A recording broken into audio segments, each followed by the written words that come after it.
Hi, welcome back to my channel. My name is Yaya.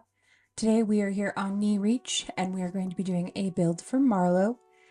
I wanted Marlo to have a indoor-outdoor restaurant on the beach. I like to imagine that Marlo is a reformed gangster who just can't escape his love of Italian food. So even if it is a little bit cliche, he decided to pursue his dream and open up this restaurant here on the beach and enjoy the gorgeous, gorgeous view over the water. With that being said, let me actually speed this up here. Here you will see me laying down the outdoor code or pathing for the patio of the restaurant. A lot of this is me trying to determine exactly how big I would like for the area to be, and really just kind of playing around and putting out all of the edges to kind of outline the area of the restaurant. I wasn't quite certain how large I wanted it to be. I had seen a inspiration on Pinterest, surprise, surprise, of a outdoor eating area that had extended from the grass out onto the beach, and had wanted to recreate something similar here for Marlo's restaurant.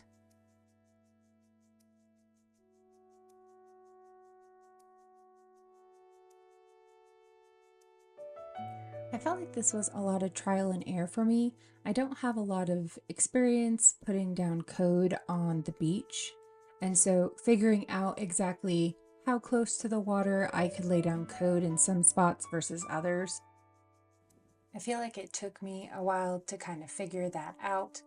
At this point in the build, I was thinking that I would like to extend the eating area up this left beach along the side of the road. So here in a moment, you'll see me go up and start laying this gray brick stone up along the sidewalk.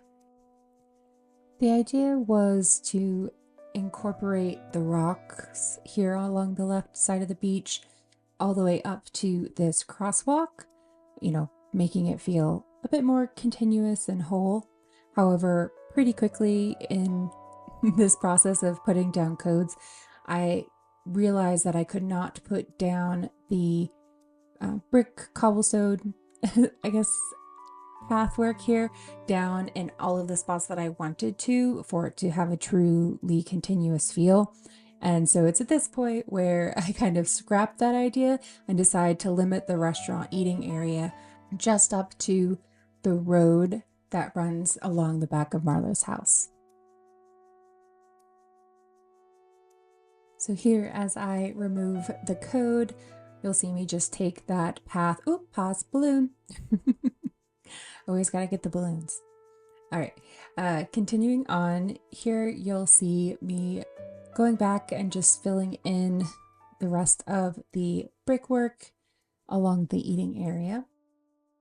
Since this is pretty repetitive, let's go ahead and skip forward. All right, now we have the pathing laid out all over the beach and around the house. We're going to begin putting down some of the key items for this build. One of the key items is the bistro table and plant partition and these hedges. So you'll see me start kind of outlining the area with different hedge and plant partitions. As the build starts taking shape, you'll kind of see why I did this. From the inspiration I had seen on Pinterest, I wanted it to feel like each little table or eating area, had its own little private nook. So it felt a bit more intimate and like you couldn't see, the neighbors at the next table.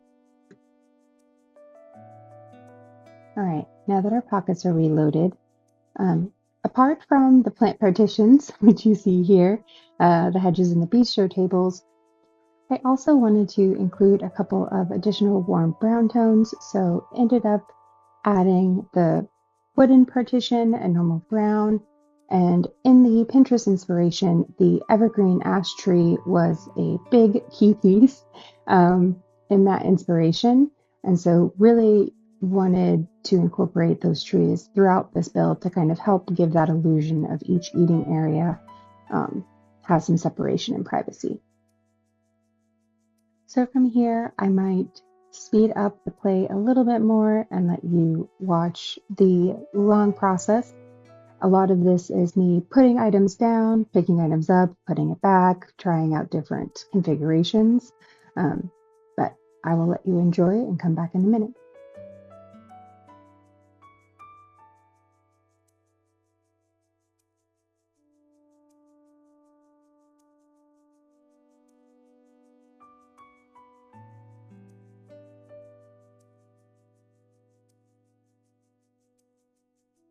So it's around this point in the build where I decided to also incorporate this rope partition into the build as well. Hi, Patty. So you're exploring the new area. Patty is not one of the final villagers for this island. If you've seen my knee reach intro video, you'll know that she had moved out, but I think she enjoyed her time while she was here.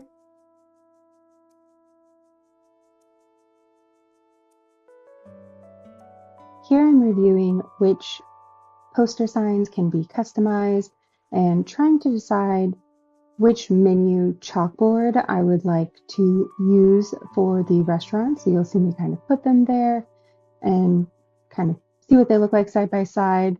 Realize that one of them I need to go to Harv's Island to get customized, and so you'll see me kind of continue on here.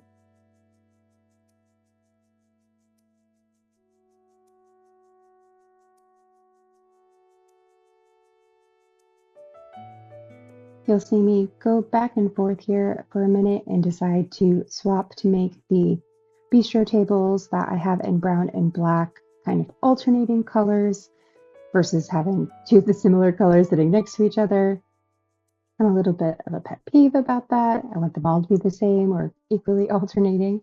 But I felt like this build was a lot of me going back and forth on items and also me going back and refilling my pockets pretty regularly from my storage shed.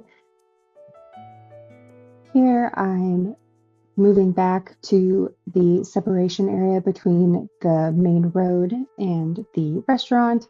You'll kind of see me decide to alternate the wooden partition and the hedges. I felt like that gave a little bit of height difference to that separation. But here you'll just see me build a couple more seating areas and put down a few lights. So I'll be back after that.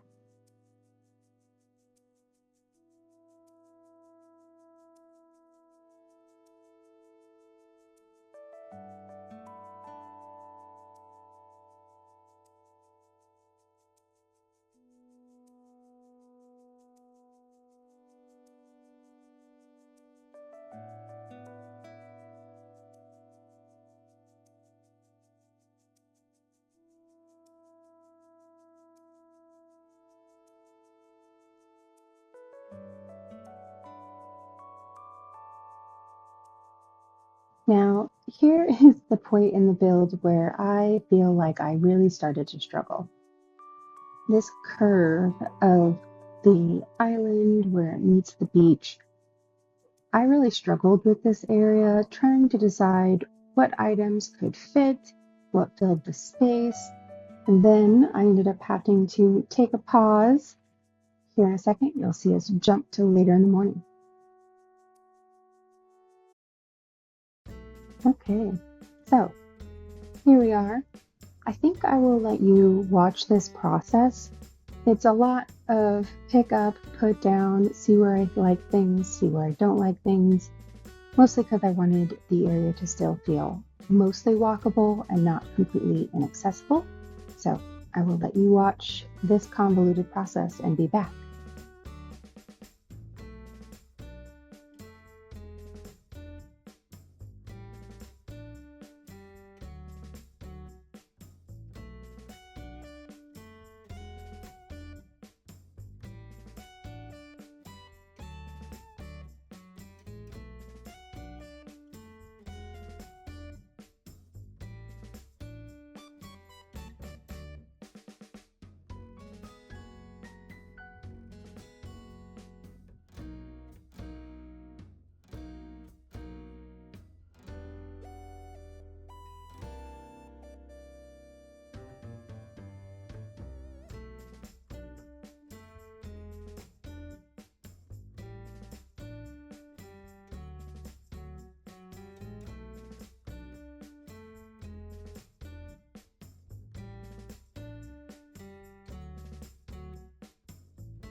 It's at this point in the build where I realize that I have not included any type of lighting out near the eating areas on the beach, and felt like that seemed a little silly. You'd go out to eat and it'd just be super dark once the sun has set. So here you'll see me kind of thinking about where I could go back in and add some lighting out there along the beach.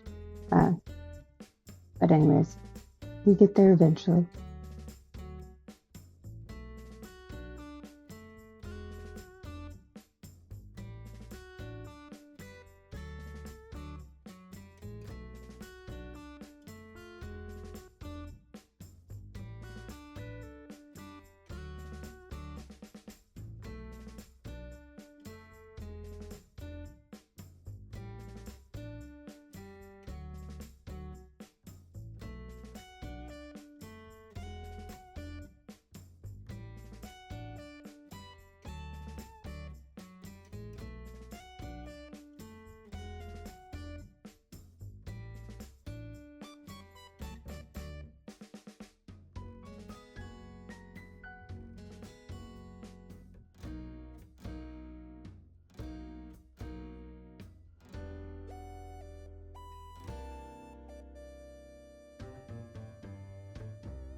Towards the end of the build, I realized that I don't have exactly everything. I need one or two of a few other items. And so here you'll see me kind of close out construction mode, and we'll do a couple of time hops just to pick up those last couple of items. First, back from Harv's Island, wanted to pick up a little welcome checkout counter for the hostess. You know, when you arrive at a nice restaurant, check in with the hostess and they get you to your seat. So needed to grab that and get that placed here.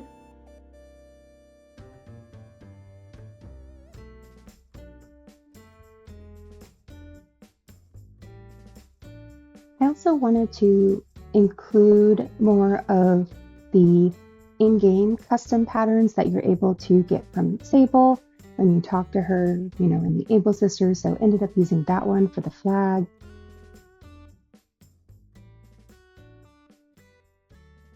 And here you'll see me realize that I had downloaded the incorrect custom menu that I had picked. So pardon as I hop away and come back to get the correct menu sign. As you can see here now, you can actually see the menu. Now the only thing left is a couple of items that I had ordered, so we will skip forward a day and grab those items.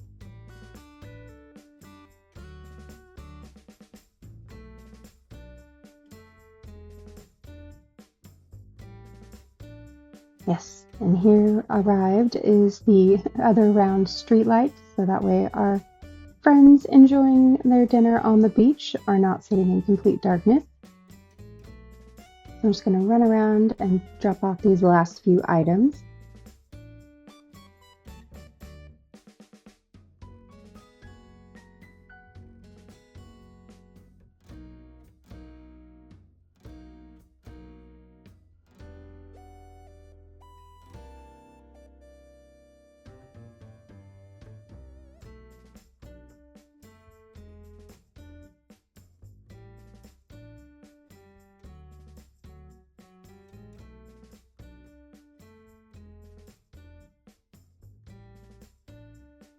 Here, as I put down the last item, that is it for the outside decoration area of Marlo's Beachfront restaurant. Watch soon for a second video where I go through the Happy Home Paradise and kind of customize the inside of his home to be a restaurant. And we will also make the outside of his home a little bit more of the brown motif. But That is all for today. Thank you so much for watching. I hope you have a lovely day. Until next time, bye.